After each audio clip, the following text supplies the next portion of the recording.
शुरुआत करेंगे बुलेटिन की 1 मिनट एक खबर के साथ। ओमिक्रॉन भारत समेत दुनिया के कई देशों के लिए एक बड़ी मुसीबत साबित होता जा रहा है और ये मुसीबत बढ़ती ही जा रही है। वर्ल्ड हेल्थ ऑर्गेनाइजेशन ने कोरोना के नए वेरिएंट को लेकर पूरी दुनिया को चेतावनी दी कि ओमिक्रॉन के मामले 1.5 से 3 दिन में दोगुने हुए हैं। ओमिक्रॉन का संक्रमण धीरे धीरे देश के 11 राज्यों में फैल चुका है।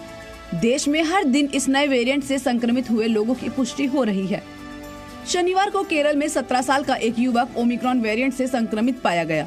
संक्रमित युवक हाल ही में ट्यूनीशिया से लौटा था। महाराष्ट्र में एक ही परिवार के 4 सदस्यों में से 3 ओमिक्रॉन वेरिएंट से संक्रमित पाए गए। ये सभी लोग युगांडा से लौटे थे। कर्नाटक में ओमिक्रॉन वेरिएंट से संक्रमित 5 लोगों की पुष्टि हुई है। इन 5 संक्रमितों में से एक व्यक्ति हाल ही में ब्रिटेन से लौटा था। दिल्ली में कोरोना के नए मामलों में आई तेजी ने केजरीवाल सरकार की चिंता बढ़ा दी है। दिल्ली में पिछले 24 घंटे में 86 नए मामले सामने आए हैं। ये पिछले 5 महीनों में आए कोरोना के सबसे ज्यादा नए मामले हैं। इससे पहले 8 जुलाई में इससे ज्यादा मामले सामने आए थे। हालांकि मुख्यमंत्री अरविंद केजरीवाल का कहना है कि उनकी सरकार किसी भी हालात से निपटने के लिए तैयार है। दिल्ली मेरठ एक्सप्रेसवे पर 25 दिसंबर से टोल टैक्स लगेगा। दिल्ली से मेरठ जाने के लिए 145 रुपए की टोल आपको देना होगा। 1 मिनट में पूरी खबर पर नजर।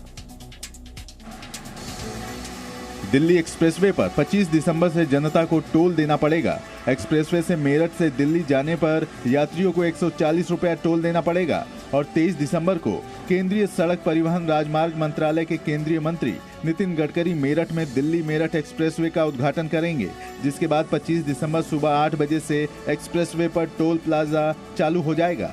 इससे पहले ये टोल प्लाजा 21 दिसंबर से शुरू होना था। एक्सप्रेसवे बनने के पूरे 8 महीने बाद इस पर टोल वसूली शुरू होगी। सड़क परिवहन और राजमार्ग मंत्रालय ने टोल दरों पर मुहर लगा दी है।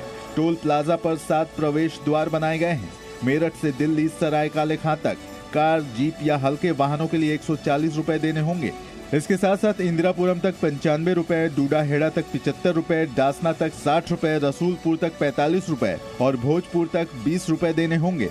ये जानकारी सड़क परिवहन और राजमार्ग मंत्रालय ने साझा की है। दिल्ली पुलिस ने ऑन डिमांड लग्जरी कार चोरी करने वाले गिरोह का पर्दाफाश किया है। पुलिस ने शनिवार को झांसी रोड पर एनकाउंटर में 2 बदमाशों को गिरफ्तार किया। 1 मिनट में पूरी खबर देखिए आप।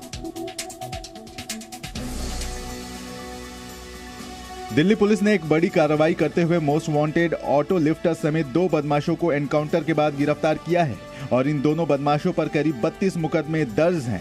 इन बदमाशों ने दिल्ली से अब तक करीब 2000 लग्जरी गाड़ियों के चोरी होने की घटना को अंजाम दिया है। एनकाउंटर में पुलिस को इनके पास से कार चोरी करने का सामान और हथियार बरामद हुए हैं। ये चोर रात होते ही दिल्ली में अपने शिकार पर निकलते थे और इनका टारगेट 2 लग्जरी कार चोरी करने का होता था। और जब ये बदमाश कार चोरी की वारदात को अंजाम दे रहे थे, तभी इनका मुकाबला दिल्ली पुलिस से हो जाता है। पुलिस को देखते ही बदमाशों ने उन पर फायरिंग कर दी।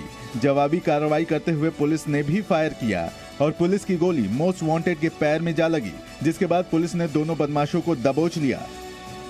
कार चोरी गैंग का मुख्य आरोपी मेरठ का रहने वाला है और इस पर दिल्ली पुलिस ने हाल ही में मकोका लगाया था। लखनऊ में एक तेज रफ्तार कार अनियंत्रित होकर एक नहर में गिर गई, जिसमें 4 लोगों की मौत हुई है। 2 लोग लापता है। लापता लोगों की तलाश में एसडीआरएफ की टीम सर्च ऑपरेशन कर रही है। उत्तर प्रदेश की राजधानी लखनऊ में एक कार का टायर फटने से बड़ा हादसा हो गया, जिसकी वजह से कार बेकाबू होकर नगराम नहर में गिर गई। जिसके बाद ग्रामीणों ने डूबते हुए लोगों को बचाने का भी प्रयास किया, लेकिन वो सफल नहीं हो सके। जिस वक्त यह हादसा हुआ उस समय कार में 8 लोग मौजूद थे, जिसमें 4 की मौत हो गई और 2 बच्चे लापता हैं। कार के नहर में गिरने की आवाज सुनकर ग्रामीण मौके पर पहुंचे और पुलिस को सूचना दी। इसके बाद क्रेन की मदद से कार को पुलिस ने बाहर निकाल लिया। स्थानीय लोगों का कहना है कि हादसे के वक्त कार की रफ्तार ज्यादा थी, जिसके कारण वह ढलान से नीचे नहर में गिर गई। नहर में पानी का बहाव 200 मीटर दूर था। वहीं कार की खिड़कियां खुली थी, इसलिए पानी भी तुरंत भर गया और खुले शीशों की वजह से मासूम बच्चे बाहर निकल गए और पानी में बह गए। एसडीआरएफ की टीम सर्च ऑपरेशन चला रही है। महाराष्ट्र के बीड़ में एक डॉग ने बंदर के बच्चे को मार दिया है तो बंदरों का पूरा झुंड खूनी बदला लेने के लिए खड़ा हुआ। बंदरों ने एक करके आसपास के इलाके में करीब 250 डॉग्स को मौत के घाट उतार दिया। 1 मिनट में देखिए खबर पूरी क्या है। गैंग वॉर, ये शब्द सुनकर आपके मन में बस बंदूक लिए गैंगस्टर वाली ही छवि आती होगी, पर आज आपको हम एक गैंग वॉर दिखाने जा रहे हैं जिसे देखकर आप भी हैरान हो जाएंगे। महाराष्ट्र के बीड़ से अनोखा मामला सामने आया है जहां बंदर डॉग्स के लिए एक काल बन गए हैं। इस जिले में डॉग्स और बंदरों के बीच खूनी जंग छिड़ी हुई है। दरअसल अभी 1 महीने पहले ही डॉग्स के झुंड ने बंदर के बच्चे को निर्दयता से मार दिया था, जिसके बाद बंदर खूनी हो गए और वो इस इलाके के डॉग्स को मारने लगे। बंदर पहले डॉग्स के बच्चों को एक ऊंची बिल्डिंग पर ले जाते, वहां से उनको नीचे फेंक देते हैं। नीचे गिरते ही उनकी मौत हो जाती है और जब वहां के स्थानीय लोगों ने इन डॉग्स को बचाने की कोशिश की तो बंदरों ने इंसानों पर भी हमला करना शुरू कर दिया है। बंदरों के हमले का शिकार इंसानों के बच्चे भी हो रहे हैं। माजल गांव से करीब 10 किलोमीटर दूर स्थित लवूल गांव है।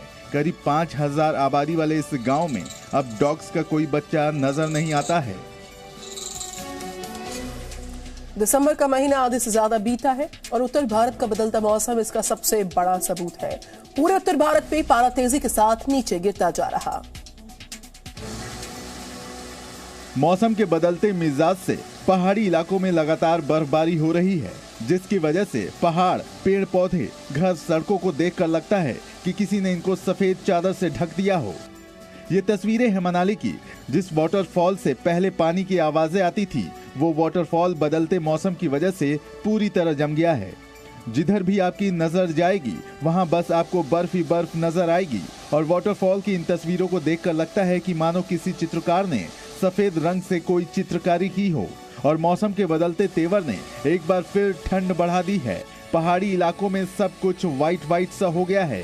पेड़ और पौधों पर सफेद चादर बिछ गई है। वादियों में भी ऐसा ही नजारा है। पिछले 2 दिनों से मौसम के बदलते तेवर से वादियों में भी नजारा बदल गया है। पारा 0 से नीचे चला गया है, जिसकी वजह से डल झील जमना शुरू हो गई है। Presenting B News app, available on Google Play and App Store. Download it now.